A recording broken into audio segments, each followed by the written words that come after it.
Box. Fruit box. Yeah. I have managed to drag a fellow backpacker with me to commence a giant fruit tour. Already April and back in Peru, I want to take the opportunity to taste the vast blends of fruits that grow in the soils of this mineral-rich country. You can share from my box. You buy a box? Yeah. After the experience a couple of years earlier, in which I keep leaving my body, I find fruits the easiest thing to keep inside of me. And I have identified so strongly with operating on a high-carb, raw vegan lifestyle that I practice it regimentally.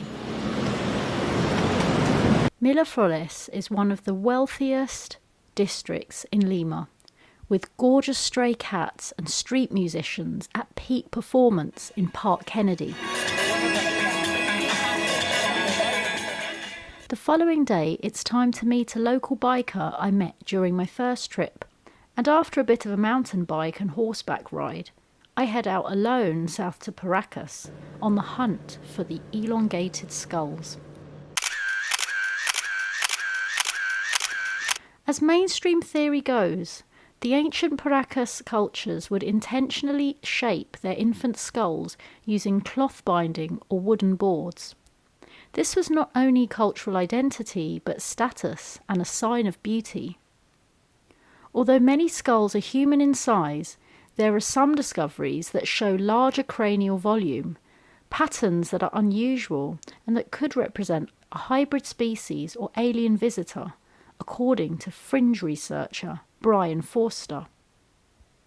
However, many say that there is still not enough evidence to suggest these claims. Holding the skulls in my hand is quite cool and makes me wonder if these cultures were trying to emulate something they had seen before. Maybe the deformation of skulls ties in with the visitations of Viracocha during the Incan times, and the people were simply mirroring that godlike projection. I've sat next to Jacob on the bus down to Paracas and decided to join him on a trip to the Ballestas Islands, also known as Poor Man Galapagos.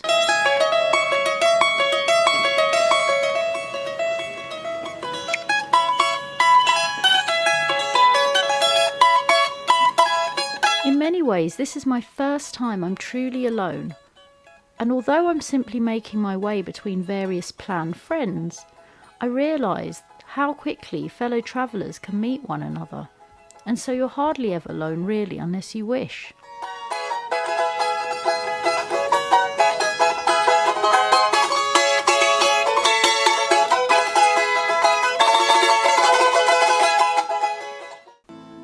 I think about the mind and how many stories it tells itself in order to stay safe.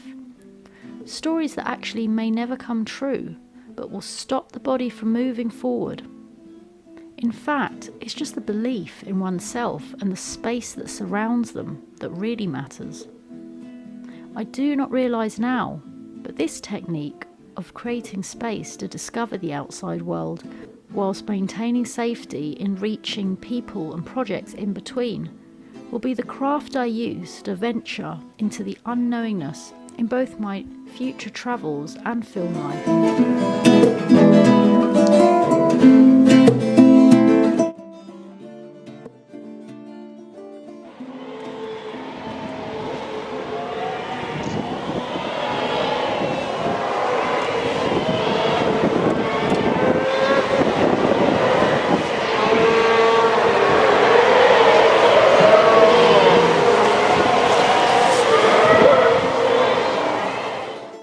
The roaring sea lions and grab a minivan back up to sacred Cusco. It feels nice to be back in such a short space, and soon I meet up with Rahul and his son Paulo, who are not just tour guides but music fanatics themselves.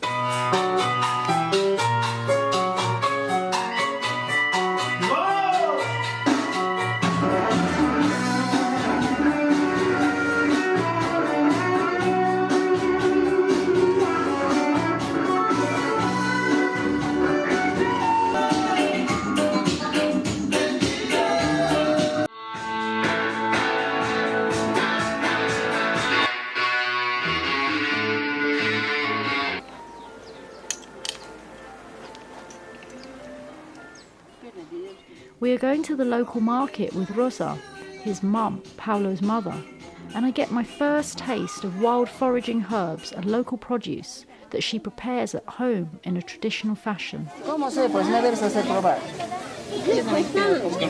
Uno debes hacer probar siempre. Paolo is proud of being so close to nature, and the sacred valley where the family home is located has an amazing energy emitting from the mountains that surround it. Paolo is also practicing photography and invites me, who's still very much glued to my camera lens, to visit some wonderful waterfalls and hot springs that only locals know about. In Quechua, water is yaku, not just a physical substance, but a living spirit. Throughout the sacred valley, springs, rivers, and high-altitude lagoons are considered sacred beings. Many are still thought to heal ailments, cleanse the spirit, or restore balance to the body.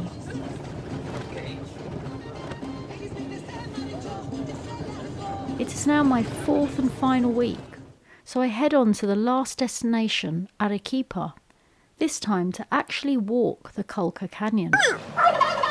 I've met back up with Caesar, who has travelled the lengths and breadths of the country, and ever the gentleman is offering to carry my bag for the trail. Meanwhile, I feel like a cat with a camera and catnip all around me, having the time of my life in such a new environment. Pase.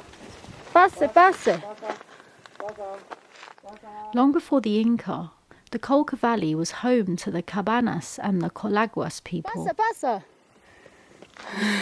According to local law, the canyon was born from a tragic love story between a princess of the Colaguas and the young warrior of the Cabanas, two tribes who lived on opposite sides of the valley and were forbidden to mingle. Okay, you don't trick Colca in trainers like this, that's for sure. It's like powder right now, super slippery. The princess Mamarumi was said to be so beautiful that even the mountain spirit sent condors to watch over her.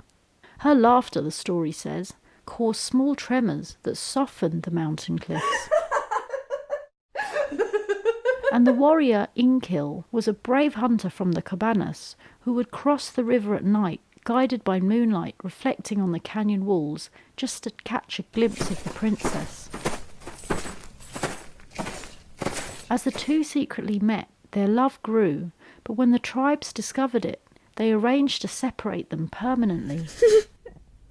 The princess cried for days on the cliff's edge, and when she did, her tears carved the very first fissures into what would become the canyon. Seeing their sorrow, the condor, sacred messenger between worlds, took pity on them and swept down from the sky, lifting both lovers in his enormous wings.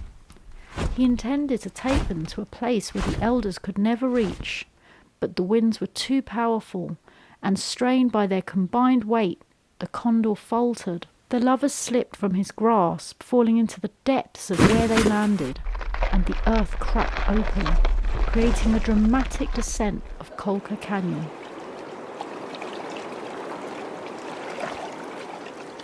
Locals say the river that runs through it is fed by the tears of the princess and the warrior's last breath, and to this day the condors come every morning to glide over the canyon in search of them. So if a condor circles you 3 times, your heart carries a deep longing, the condors recognise it, and blessings of courage and freedom will follow you on your journey. Wow. Amazing.